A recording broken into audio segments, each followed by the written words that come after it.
This is the first universal remote that I've been impressed with, and I even think that SwitchBot is understating what you can do with this.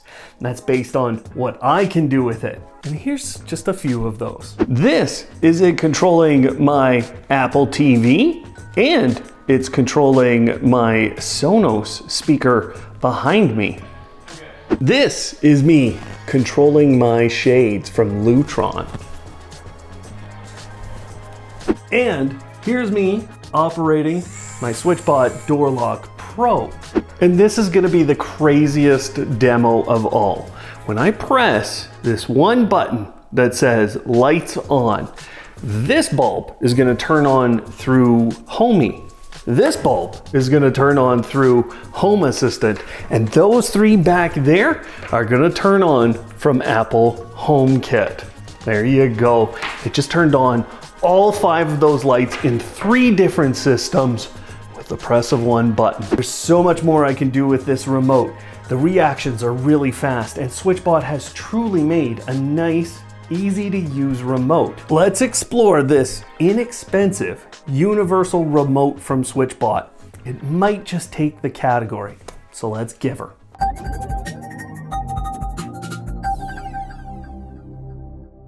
Hello Automators, thanks for tuning in again. I'm Brian from Automate Your Life, and my goal on the channel is to save you time and money on your journey to live smarter. I've seen a few reviews on this remote myself, but in the last month, things have really changed. So if you've seen a review on this already, get ready, because it's better. As of today, the SwitchBot Universal Remote can control things through 5 methods. The first is infrared. There's an infrared blaster on the front of this, and that sends signals to traditional electronics like your televisions, and for me, things like my fan, and actually, I was able to program my Blue Ant speaker. It also has Bluetooth, which opens up 3 different methods for control. One is by directly connecting to Apple TVs, Fire TVs, and more. You set this up like a Bluetooth device in those systems, and then you get control. Although I don't have voice assistant buttons. So if you're looking for that, it's not here. The second way it controls using Bluetooth is to SwitchBot Gear. You don't need a hub for this, and SwitchBot has a list available on their support site that shows you how you can control each of their products. You won't be able to control every feature on every product, but it's most of the control you'll want, and over the last month, SwitchBot has updated and improved the options twice. And you don't just have to control one device at a time. You can control multiple by creating what's called a scene inside of SwitchBot's app. Now with those, you have some limitations. I'll explain that later, but this is one, and it allows me to trigger multiple devices at the same time. The final method is when you have a hub, and that hub has Matter Bridge capability on it. There are currently 2 hubs from SwitchBot that have that feature, and what that enables is for you to put this remote into Apple HomeKit, for example, using that Matter Bridge. With that, you get 4 buttons in HomeKit that you can configure each to their own specific automation. It's a bit of a setup process, and we will give you a guide for that. But once it's set up, you can control just about anything in Apple HomeKit. That's how I'm controlling my speakers, my shades, the Philips Hue lighting. And I'm sure lots of you are now dreaming up ways you can use this. But this is where SwitchBot has been severely understating what this remote can do. On their help pages, they say it's just for Apple HomeKit. I've managed to get this remote in Apple, Amazon, Samsung SmartThings, Homey, Home Assistant, and even into a Cars app using the Matter Bridge feature. Every app except Amazon has access to all 4 of these buttons at the top, and each one of those apps can run their own automation when you press one of those buttons. This allowed me to start anything I wanted in my home, no matter which Matter Ready app it was in. Unfortunately for those of you with Google, I couldn't get this working, but I imagine someday Google will decide to join the 21st century. In any case, every one of those automations is executing locally, so no internet is required. I'm able to create 4 different automations in 4 different Matter Ready apps, and all of those can run with the press of one button. That feature alone makes it worth it for me as someone who uses multiple hubs in my home at the same time. I'm of course doing that mostly for you guys, but if you're using a couple of hubs and they're not playing perfectly together, this might be the device that bridges that gap. Now that you understand the basics of what you can do with it, let's get into the look, the feel, and physical attributes with SwitchBot's Universal Remote. Now when you buy it, you only get a few things. The remote itself, a USB-C charging cable, a reset pin, and a couple of little manuals and cards. This is the white version, and there's a black version too. And there's really only a little bit of color on the whole thing. Now the remote itself is a good size. That's what she said. And then it's definitely not too heavy. That's what she said. But I'm surprised SwitchBot can get 5 to 6 months out of this little battery before you need to charge it. But they do. And in the couple of months that I've been using it, I've only had to charge it 25%. Now the buttons are very easy to press and the whole remote feels very smooth.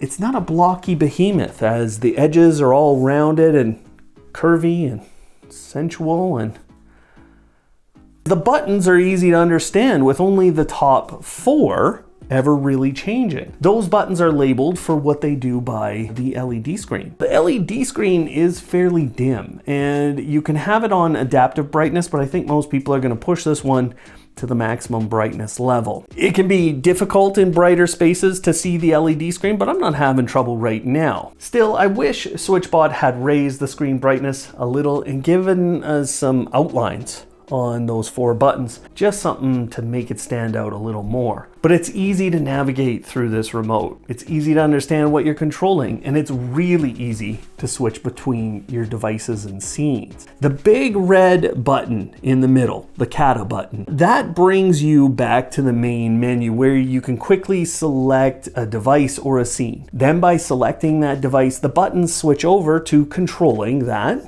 and you're good to go. The way you get the devices and scenes over to this remote is using SwitchBot's app, and that process is pretty simple too. If you have a number of SwitchBot devices or a number of infrared devices that you've set up in their app before, it is just a matter of sending those to the remote. You don't have to do any real additional configuration. Now you know the basics. It's pretty clear this has a lot of opportunity for you, but there are a few experiences that I have loved with this remote.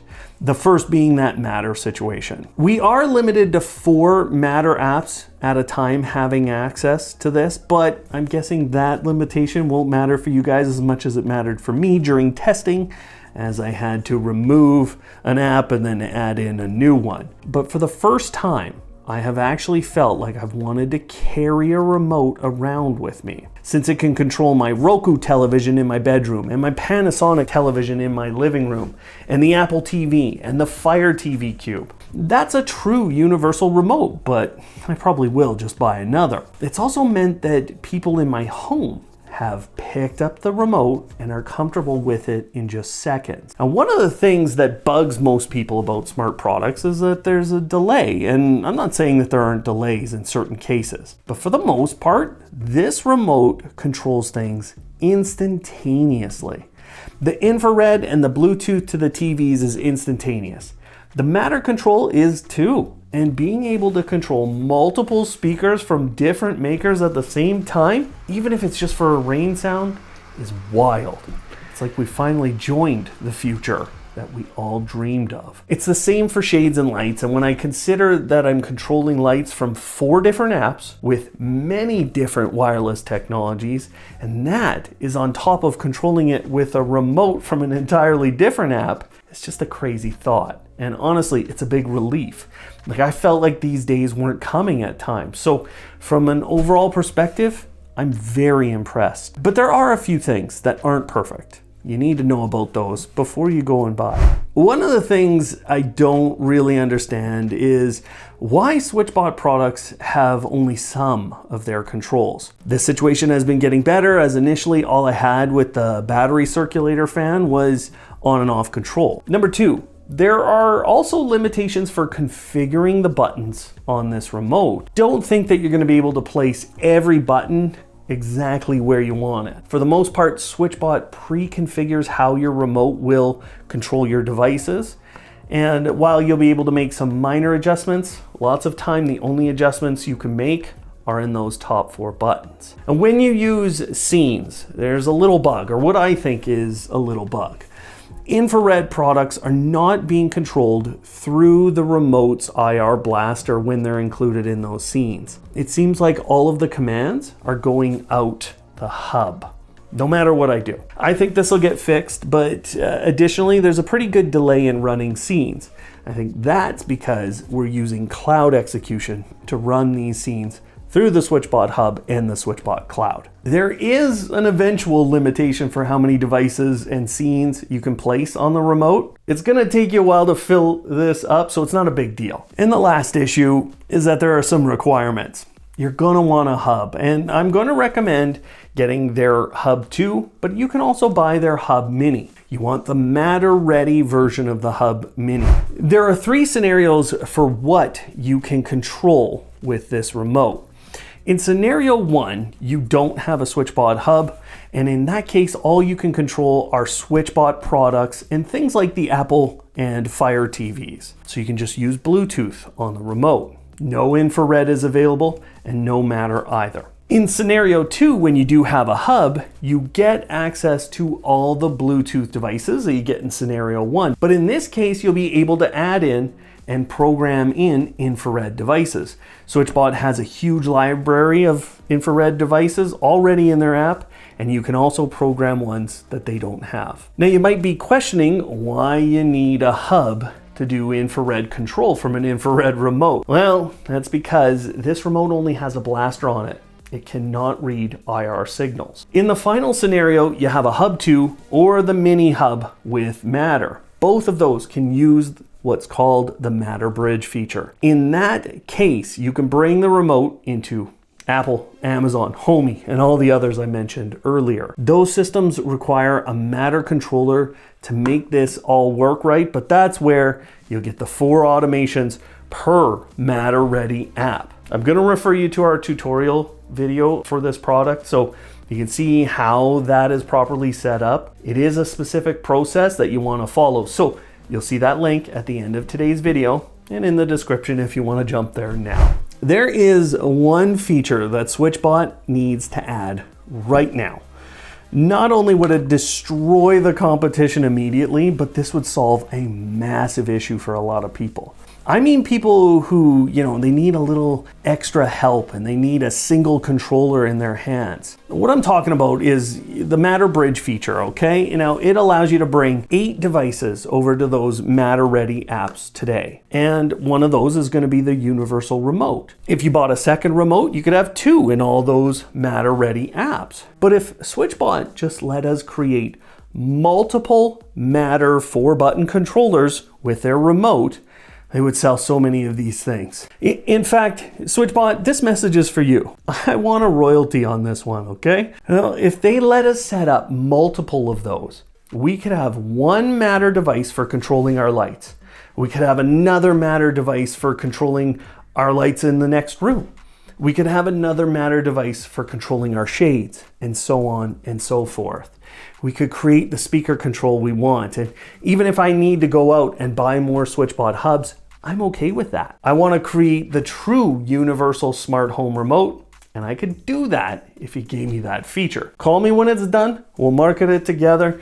And for those of you who need a little more help around your home or think that this would really change how you would live, or if you would buy one of these, let me know in the comments so I can prove this one to SwitchBot. From an overall standpoint, you can control just about anything in your smart home.